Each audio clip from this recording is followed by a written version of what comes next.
मिथिखा मोनलोंनायनि हाबिलासा माब्ला फैनाय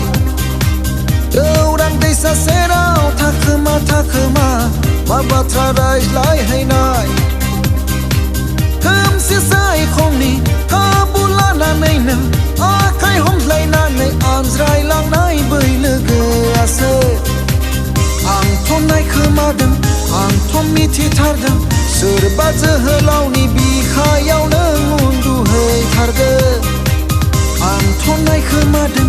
आंथ' मिथिथारदों सोरबा जोहोलावनि बिखायाव नों उन्दुहैथारदों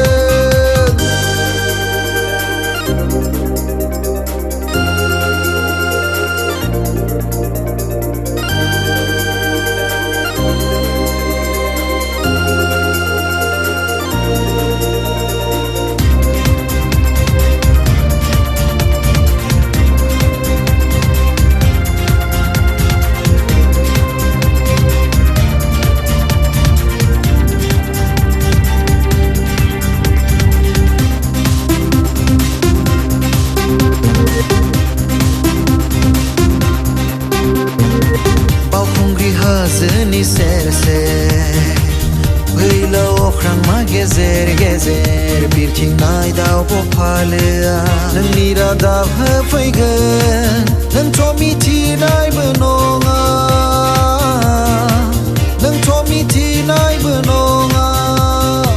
जेसेबांनो थाखोमागोन एसेबांनो नागिरबायगोन जेसेबांनो गोजान जागोन एसेबांनो साफिसिनगोन आंनि मेगननि नोजोरा आंनि मेगननि नोजोरा आंनि मेगननि नोजोरा गुरलाफा गुरलाफा गुरलाफा गुरलाफा गुरलाफा गुरलाफा गुरलाफा गुरलाफा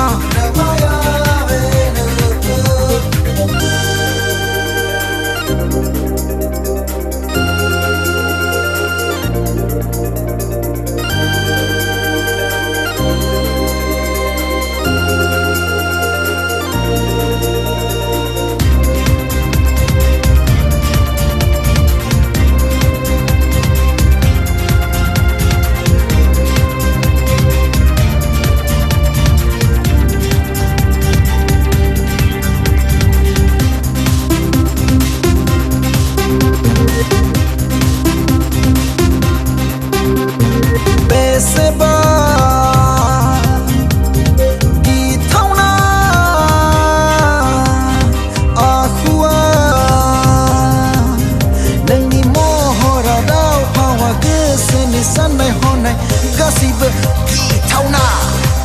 गिथावना गिथावना दिनै बा बिजों नों गौरां दैसा सेराव गाबोन बा बैजों नों दिप्लाय बिलो सेराव समफोर बा सोरजों नों बावखुंग्रि हाजोआव आं नों थांफानानै गोसोआ गिनाय मोनो नोंखौ गारनो सानो थेवबो नांगौ जायो आं उन थांफानानै गोसोआ गिनाय मोनो नोंखौ गारनो सानो थेवबो नांगौ जायो गुरलाफा गुरलाफा गुरलाफा गुरलाफा गुरलाफा गुरलाफा